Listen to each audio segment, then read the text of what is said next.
ฮัลโหลแม่เป็นหยังอยู่แม่กำลังอนามัยเฮือนอยู่ลูกเดย์เฮ็ดหยังอยู่ลูกหาก็เลิกเรียนกำลังจะกลับบ้านแม่กินข้าวแล้วบ่แม่กินแล้วลูกเดย์กินข้าวแล้วบ่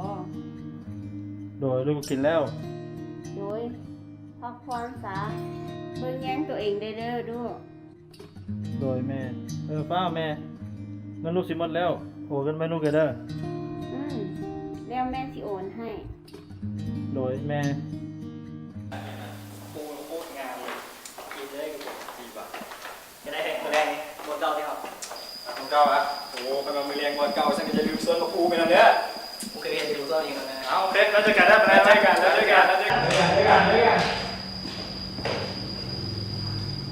มาพี่โอ้นั่งห่างผมไม่ได้โทรมาหาแล้วเพราะว่าเขาจะยินมาเอาสุดท้ายกัน2 คนโอเคเจ๊มาแล้วมั้ยไปหาสาวนะโอ้วันนี้แบบใสละมาซาตลอดสร้างมันเนาะข้าเจ้าสิไปใส่กันสร้างว่ามี3 คนพอแล้วนี่ไป3 คนก็ได้ไปเดี๋ยวแม่โทรมาโทรศัพท์มาโทรศัพท์เคยลงโทรศัพท์เหรอได้5ที่ครับพอดีฮัลโหลแม่มีหยังอ้าวดึกแล้วคือยังบ่นอนคือเสียงดังแท้ลูกออกมานี่มันเกิดน้ำมูนะในกครับเรื่องเงินใส่หนาใส่ประหยัดเด้อลูกก็ฮู้อยู่ติพ่อบ่อยู่แล้วสถานะครอบครัวเฮาบ่ค่อยดีปานใดโดยแม่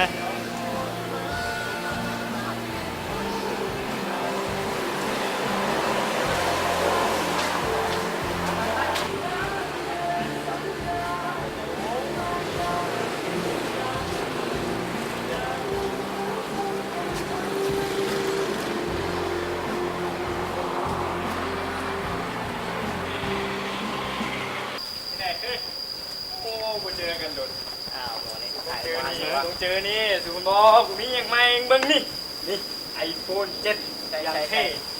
โอ้ป่าเฮ้ยให้เสี่ยวรุ่นเดียวกับผมกูเลยเฮ้ยเราไปเลยนี่รุ่นเดียวกันแช่โอ้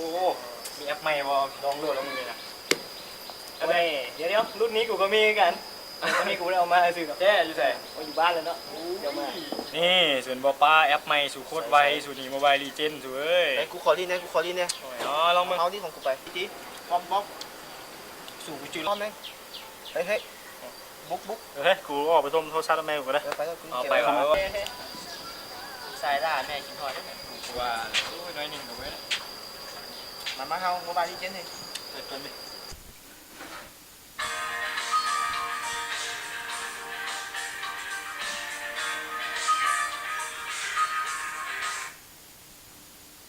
ฮัลโหลแม่วะโอนเงินมาลูกเลยเด้อลูกซื้อโทรศัพท์ใหม่น่ะ5 ล้านเด้อเอาที่ซื้อโทรศัพท์ใหม่จังได๋โทรศัพท์เก่าก็ยังใช้ได้อยู่เด้ลูกจะได้โทรศัพท์ใหม่นะเลยเก่ามาขี้ไล่แล้วเนี่ยมูลูกกับเจ้าก็ซื้อนั่นใหม่หมดแล้วแม่บ่มีเงินซื้อให้ลูกหรอกเงินใหม่น่ะบ่แม่ต้องมีโอนมาให้ลูกเด้อ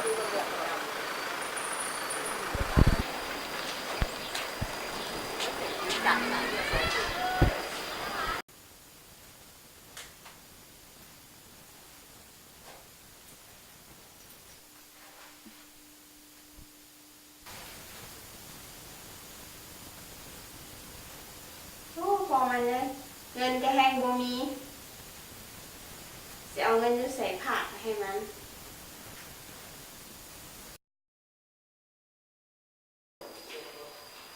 ไม่ใช่ไหนเบียร์ย่องก็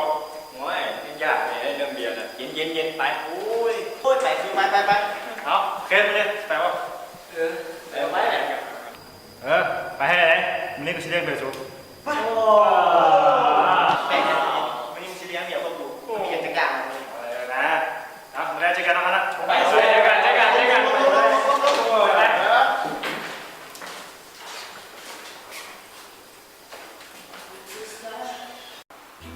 มาตามจบนี่เมานี่นะครับ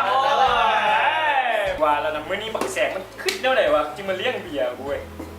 กูก็ว่าแล้ววันนี้มันต้องมีอย่างอีกอย่างแล้วหมดเลย เห็นปะ โอ้ยผมเป็นอย่างนะเบียร์สูงซื้อนี่ละ เห็นปะ สร้างสรรค์โมโหนะ เฮ้ย เฮ้ยว่าหลายสินี่ เนาะ มัด มาตามสตาร์ทแล้ว อุ้ยแน็กมาเดี๋ยวโทรมาแล้วนี่ โทรมาจาก วันนี้กินซ้ำโอ้ย สำคัญเลย มีสาวโทรมาดิ วางกดวางเลย ไอ้เบียร์ โทรทำไมนี่ ฮะโอ้ยได้สังเกตได้สังเกต แหกชื่อมาเลยนะ คิดดึกเลยนะนี่เราล้างแล้ว ไอโฟนใหม่ล่าสุดรุ่นไหน ไอโฟนอย่าง ไอโฟน7รุ่นเนื้อ โอ้ มา เรียกเนี่ย เอาไปกินเต็มที่เลยนะ มาไว้เลย เมื่อไหร่กินเมื่อไหร่เราจะเลี้ยงป่าเนี่ยโอ้จะเลี้ยงป่าเนี่ย มาเลย เมาอ่ะเปล่าเมาแล้วสังเกต โอ้ยครับสำคัญทำไมครับ อีกแล้วอย่างอีกแล้วโทรศัพท์ใหม่มีคนโทรเข้าดูเลยเนาะซื้อหาแต่ว่าคือหมัน ผมต้องทำแม่ก็ได้ต้องไปสาย เอาเจ้าหักซะ ฮัลโหลเป็นยังแม่ ไปกินได้แม่โทรหาหลายเทื่อคือบ่รับสายแน่ รู้ออกมันนี่มันเกิดมูลนะเพลงเสียงหนังบอได้ยิน ไปรอบไปเล่นหลายกินเหล้ากินเบียร์หลายมื้ออื่นท่านไปโรงเรียนบ่ได้โลก พูดแล้วผมต้องว่าหลาย แซงมาเต้กินเบียร์นะล้มไหนนะโทรศัพท์น่ะหมด เอาเบิ้ล สติ๊กกันเด้อมูลูกห้องแล้ว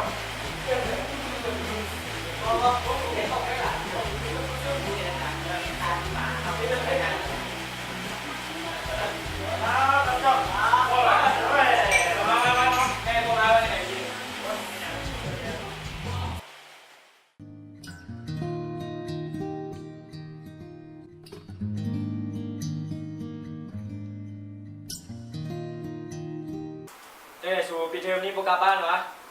โอ้ยกูต้องกลับแล้วเนาะคือทอนพ่อคือทอนแม่ไหมกูไม่ได้กลับบ้านเมื่อโดนละ พี่ฮอดจะพอว่าอุตส่าห์ดิ โอ้ยลูกสาวอีกประเด็นหนึ่งอันนั้นนี่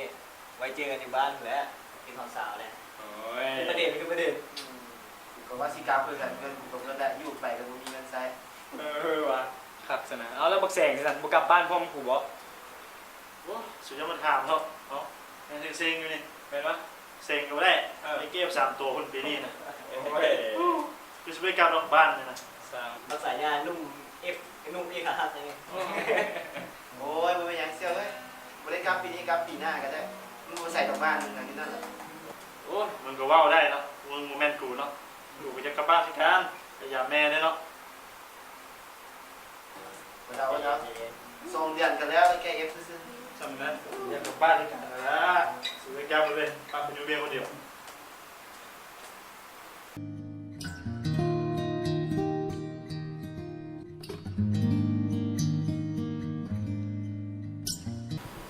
เป็นยังไงสุดกลับบ้านมามีอย่างมาฝากกูได้ มีอยู่น่ะมื้อแรงไปที่ห้องกูสิเอาให้ โอเคสักเฮ้ยนัดมึงเนี่ยมีอย่างมาฝากกู โอ้กูก็บ่มีอย่างดอก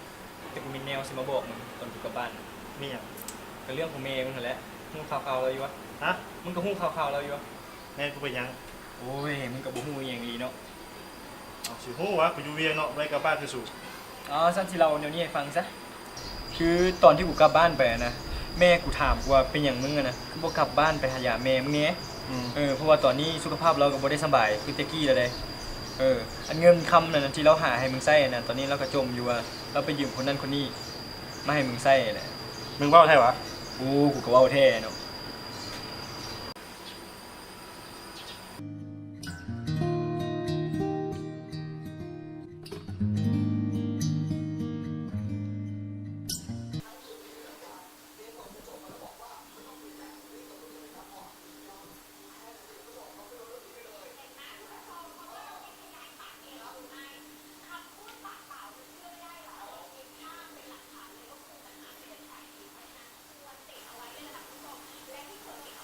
แม่